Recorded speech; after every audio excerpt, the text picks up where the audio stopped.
Welcome, ladies and gentlemen. It has come to my attention that there is a specific subset of games that I would love to review, but although they have become rather old, I would say that I'm sure they would not be considered retro yet, and they're also hardly modern. These games are very difficult to get a hold of nowadays, considering that you would have to have purchased a Wii shop card several years ago now, as I'm finding them quite rare nowadays. But I also happened to really like the idea at the time, so I went out and got a bunch then, and used them up. So my Wii is loaded up with lots of WiiWare games.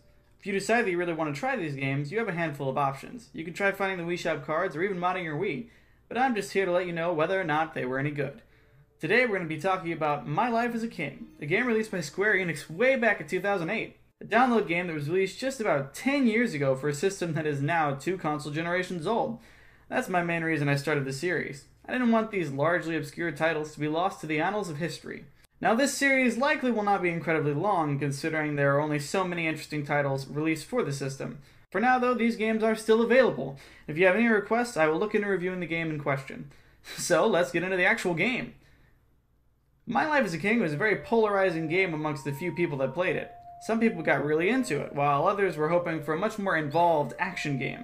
As for me, I was interested in the game right away, and was curious about it for many years before I eventually picked it up. The game's plot develops as you go through days and accomplish certain goals. And sometimes these goals are laid out for you, while other times you just sort of have to play until you get them figured out. Oftentimes too, the villagers in the town will start taking requests for things that you will have no idea how to do.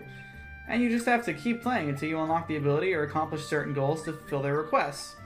I really like this system because as you were playing the game, it just starts introducing concepts to you at a very reasonable pace that makes it perfect for a first-time player to quickly get to grips on what they're trying to do, while players starting a new data shouldn't be too hindered because it's also rather brisk.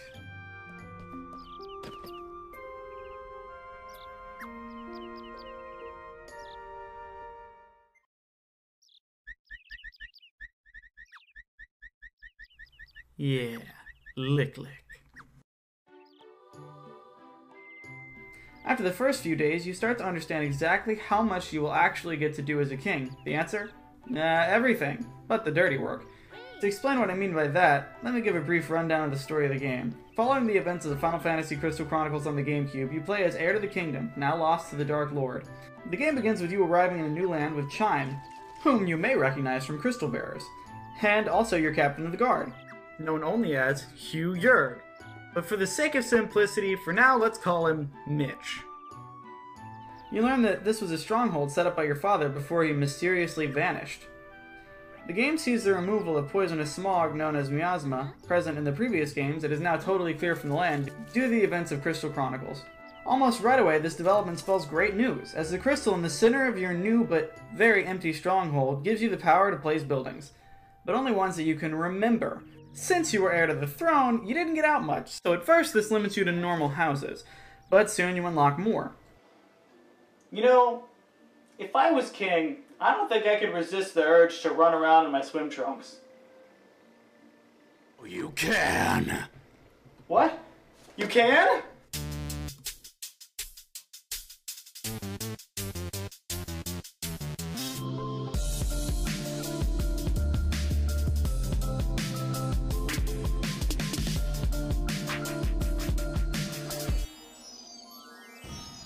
Once you build a house, suddenly people appear to inhabit the new home, and one of them even offers to be an adventurer under the command of the king.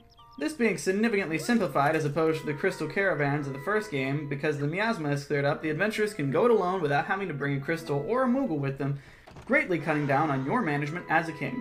You get him equipment and then send him out to face the world. That night he returns with Elementite, fuel for the crystal so you can use Architect, the power to summon buildings. This proves very useful. Building another house also produces another adventurer to do some questing for you. At the beginning of each day, you set up behests, and post one at each of your billboards. Start out with only one billboard, meaning you can only post one behest at first. Then in the morning, your adventurers gather around the billboard to decide what to do. If you find one well equipped for the job you selected, you can tell him or her to take the behest. Sometimes discretion is the better part of valor though, because your hired hands can get too tired from adventuring non-stop, so you can tell them to take a break that day. The way the behests work essentially has you looking over the nearby dungeons and seeing what they might hold. You can then post it on the board. Some dungeons actually will unlock building types once you've cleared them, so you should check the description of the dungeon to see if you get bonuses. As you go, more people will sign up to become adventurers, and you'll have to find a way to afford all that.